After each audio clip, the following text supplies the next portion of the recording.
पुनि पुनि पूछत मंत्री राऊ, अप्रियतम सुवन संदेश सुनाऊ। करहि सखा सोई बेगऊ पाओ, और राम लखन सिय नयन दिखाओ।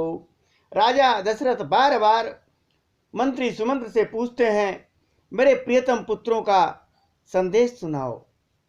हे सखा, तुम तुरंत वही उपाय करो जिससे श्री राम लक्ष्मण और सीता को मुझे आंखों से दिखा दो। ऐसा उपाय करो। सचिव धीर धरि मृदु बानी, महाराज तुम पंडित ज्ञानी। वीर सुधीराधु रंधर देवा, और साधु समाज सदा तुम सेवा। मंत्री सुमंत्र जी धीरज धरकर बड़े कोमल वाणी से कहते हैं, महाराज आप पंडित और ज्ञानी हैं। हे देव, आप सूरवीर तथा उत्तम धैर्यवान पुरुषों में श्रेष्ठ हैं। आपने सदा साधुओं के समाज का सेवन किया है। जन्म मरण सब दुख सुख भोगा, हानि लाभ प्रिय मिलन वियोगा। तो काल करम बस होई गोसाई, बर बस रात दिवस किए नाई। कहते हैं प्रभु, जन्म मरण सुख दुख के भोग, हानि लाभ, प्यारों का मिलना बिछोड़ना, ये सब हे स्वामी काल और कर्म के अधीन रात और दिन की तरह बरबस होते रहते हैं। अरे सुख और सही जड़ दुख बिलकाई, दो समय धीर धरहि मन माही। धीरज धरहु विवेक विचारी, छाड़िए सोच सकल हितकारी। मूर्ख लोग सुख में बड़े हर्षित हो जाते हैं और दुख में रोते हैं, पर धैर्य पुरुष जो धैर्यवान हैं, ऐसे पुरुष अपने मन में दोनों समय समान समझते हैं। हे सबके हितकारी रक्षक, हे राजन, आप विवेक विचार कर धीरज धरिए और शोक का परित्याग करिए। और सुनिए, अरे प्रथम बास तम सा भयो, और दूसरे सूर सरी तीर। और न्याय रहे जल पान करी, सिय समेत दो वीर। श्री राम जी का पहला निवास तमसा नदी के किनारे हुआ, दूसरा गंगा जी के किनारे हुआ। सीता जी सहित दोनों भाई उस दिन स्नान करके जल पी कर ही रहे और कुछ नहीं खाए। और केवट कीन बहुत सेवकाई, सो जामिन सिंह रोर गवाई। होत प्रायत बट क्षीर मंगावा, जटा मुकुट निज शीश बनावा। केवट जो है निषादराज ने बहुत सेवा की प्रभु की। वह रात श्रृंगवेरपुर में ही पूरी बिताई। दूसरे दिन सवेरा होते ही बड़ का दूध मंगवाया और उसे श्री राम लक्ष्मण ने अपने सिरों पर जटाओं के मुकुट बनाए। राम सखा तब नाव मंगाई, प्रिया चढ़ाई रे रघुराई। लखन बान धरु धरे बनाई, आप चढ़े प्रभु आयस पाई। तब श्री राम जी ने के जो सखा थे निखादराज, उन्होंने नाव मंगवाई। पहले प्रभु सीता जी को चढ़ाए उस पर, फिर श्री रघुनाथ जी चढ़े, फिर लक्ष्मण जी ने धनुष बाण सजा करके रखे और प्रभु श्री राम जी की आज्ञा पाकर स्वयं लक्ष्मण जी चढ़े। विकल बिलोक मोहि रघुबीरा, मोले मधुरब चनधरि धीरा। तात प्रणाम तात सन कहेऊ, बार बार पद पंकज गएऊ। मुझे व्याकुल देखकर श्री राम जी बड़े धैर्य के साथ बड़े मधुर वाणी से बोले, हे तात, पिताजी से मेरा प्रणाम कहना और मेरी ओर से बार बार उनके चरण कमल पकड़ना। और करब पाय पर विनय बहोरी, तात करिय जिनी चिंता मोरी। बन मग मंगल कुशल हमारे, कृपा अनुग्रह पुण्य तुम्हारे। फिर पांव पकड़कर विनती करना कि हे पिताजी, आप मेरी चिंता मत कीजिएगा, एकदम चिंता न करें। आपकी कृपा अनुग्रह और पुण्य से वन में और मार्ग में हमारा सब जगह कुशल मंगल ही होगा। भगवान कहते हैं, ये सुमंत्र जी सुना रहे हैं दशरथ को।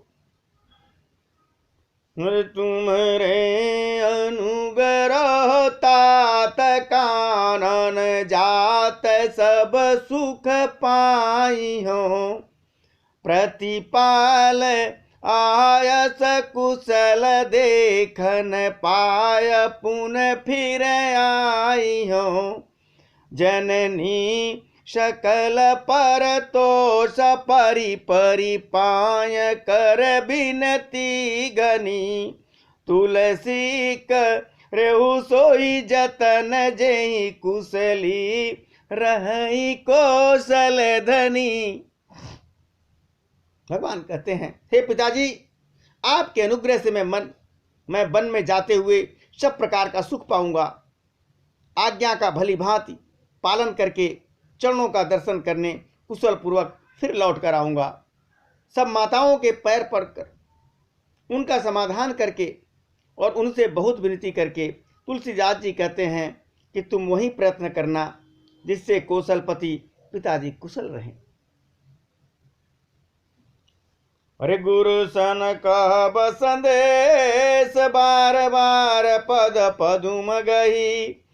करब सोय उपदेश, और जहिन सोच मोहि अवधपति। और बार बार चरण कमलों को पकड़कर गुरु वशिष्ठ से मेरा संदेश कहना कि वे वही उपदेश दें जिससे अवधपति मेरे पिताजी मेरा सोच न करे। पुरजन परिजन सकल निहोरी, और तात सुनायऊ बिनती मोरी। सोई सब भांति मोर हितकारी, जाते रहनर नाह सुखारी। हे तात, सब पूर्ववासियों और कुटुंबियों को से अनुरोध करके मेरी विनती सुनाना कि वे वही मनुष्य मेरा सबसे बड़ा हितकारी होगा जिसकी चेष्टा से महाराज सुखी रहेंगे। और कब संदेश भरत के आए, नीतन तजिय राज पद पाए। पाले प्रजहि करम मन बानी, से मातु सकल समझानी। प्रभु भरत का स्वभाव जानते हैं, कह रहे हैं सुमंत्र से कि भरत के आने पर उनको मेरा संदेश कहना कि राजा का पद पाकर नीति को न छोड़ दें, कर्म वचन और मन से प्रजा का पालन करना और सब माताओं को समान जानकर उनकी सेवा करना।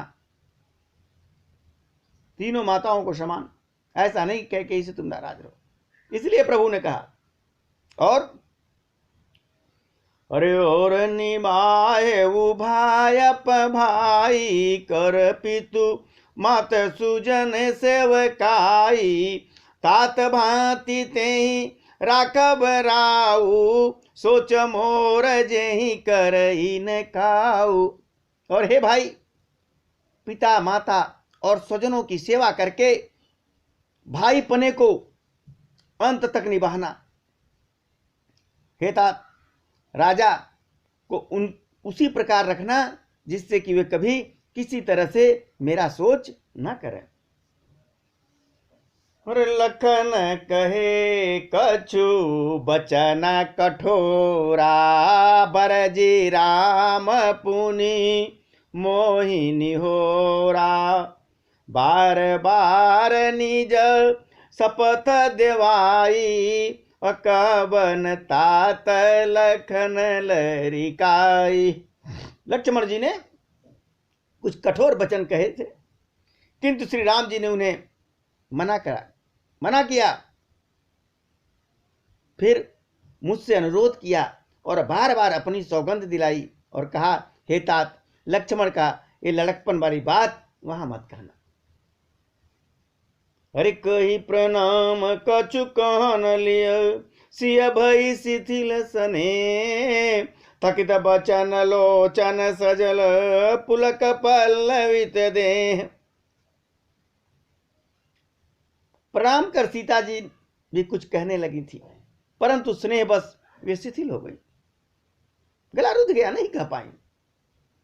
उनकी बाणी रुक गई, नेत्रों में जल भर आया और शरीर रोमांच से व्याप्त हो गया। ते अवसर रघुबर रुक पाई, केवट पारही नाव चलाई, रघुकुल तिलक चले भांति, देखा ठाड़ कुलिस धर छाती। उसी समय भगवान ने देखा कि मां जानकी नहीं बोल पा रही। उसी समय भगवान श्री रामचंद्र जी का रुख पाकर केवट ने पार जाने के लिए नाव चला दी। इस प्रकार रघुवंश तिलक श्री राम जी चल दिए और मैं छाती पर वज्र रखकर खड़ा खड़ा उन्हें देखता रहा। सुमंत्र कह रहे हैं कि मैं आपन किमी कहूं कलेसु, जियत फिरे उले राम संदेशु, अस कह सचिव बचन रह गयऊ, हानि गलानि सोच बस भयऊ। मैं अपने क्लेश को कैसे कहूं जो श्री राम जी का संदेशा लेकर जीता जी लौट कर आया। ऐसा कहकर मंत्री की बाणी रुक गई, वे चुप हो गए और वे हानि की ग्लानि और सोच के बस में हो गए। अरे सुत बचन सुनत ही नर नाहो, पार्यउ धरन और दारुन दाहो, तलपत विषम मोहपन मन पापा, माजा मनऊ मीन कहूं व्यापा। सारथी सुमंत्र के वचन सुनते ही राजा पृथ्वी पर गिर पड़े। उनके हृदय में भयानक जलन होने लगी, वे तड़पने लगे और उनका मन भीषण मोह से व्याकुल हो गया, मानो मछली को माजा व्याप्त हो गई हो। माजा क्या होता है? पहली बरसात का जो पानी होता है, जल होता है, उसका जो फेन होता है वो माजा होता है। तो करी बिलाप सब रोहि रानी, महाविपति किमि जाई बखानी, सुना बिलाप दुख हूँ दुख लागा, धीरज हूँ कर धीरज भागा। सब रानियां बिलाप कर रही, रोने लगी। राजा दशरथ गिर पड़े। उस महान विपत्ति का कैसे वर्णन किया जाए। उस समय के विलाप को सुनकर दुख को भी दुख लगा और धीरज का भी धैर्य भाग गया। अरे भयउ कोलाहल अवधयति, सुन नृपराउर शोर, विपुल विहग बन परे निस, मानव कुलिस कठोर। राजा के रनिवास में रोने का शोर सुनकर पूरे अयोध्या में बड़ा भारी कोहराम सा मच गया। ऐसा जान पड़ता था मानो पंछियों के विशाल वन में रात के समय कठोर वज्र गिर गया हो। अरे प्राण कंठ गत भयउ भुआलु, मने बिहीन जन व्याकुल व्यालु, इंद्रिय सकल विकल भई भारी, जनु सर जित बन बिन बारी। राजा के प्राण कंठ में आ गए, मानो मणि के बिना सांप व्याकुल मरणासन्न हो गया हो। इंद्रियां सब बहुत ही शिथिल हो रही हैं, विकल होती जा रही हैं, मानो बिना जल के तालाब में कमलों का वन मुरझा रहा हो। कौशल्या नृपदी कमलाना, रविकुल रबियत यवजिय जाना, उर्धरी धीर राम तारी, बोलिय बचन समय अनुसारी। कौशल्या जी ने राजा को बहुत दुखी देखकर अपने हृदय में जान लिया कि अब सूर्य कुल का सूर्य अस्त होने चला है। तब श्री राम जी की माता कौशल्या हृदय में धैर्य धरकर समय के अनुकूल वचन बोलती हैं। क्या कहती हैं? नाथ समुझी मन करिय विचारू, राम वियोग पयोधिय पारू, करन धार तुम अवध जहाजू, चढ़े सकल प्रिय पथिक समाजू। कहती हैं, हे नाथ, आप मन में समझकर विचार कर सोचिए, विचार कर करिए कि रामचंद्र जी का वियोग अपार समुद्र है। भगवान राम का जो वियोग है अपार समुद्र है। जरा हृदय से सोचिए महाराज, अयोध्या जहाज है और आप उसके कर्णधार हैं, आप खेवैया हैं। पूरा अयोध्या उस नाव पे बैठा है। सब प्रियजन, कुटुंबी और प्रजा, ये सारे यात्रियों का समाज है जो इस जहाज पर चढ़ा हुआ है। धीरज धरिय तपाई अपारू, और नाही तो बूढ़ई सब परिवारू, जव जिय धरिय विनय पिय मोरी, राम लखन सिय मिलहि बहोरी। आप धीरज धरिएगा तो सब लोग पार पहुंच जाएंगे, नहीं तो सारा परिवार डूब जाएगा। हे प्रिय स्वामी, यदि मेरी विनती हृदय में धारण कीजिएगा तो श्री राम लक्ष्मण सीता फिर आएंगे, फिर मिलेंगे। प्रिया बचन मृद सुनत नृप चितयऊ आँख उघार, और तलपत मीन मलिन जनो सींचत शीतल बारी। प्रिय पत्नी कौशल्या के कोमल वचन सुनते हुए राजा ने आंखें खोलकर देखा, मानो तड़पती हुई दीन मछली पर कोई शीतल जल छिड़क दिया हो। राजा उठ के बैठ गए।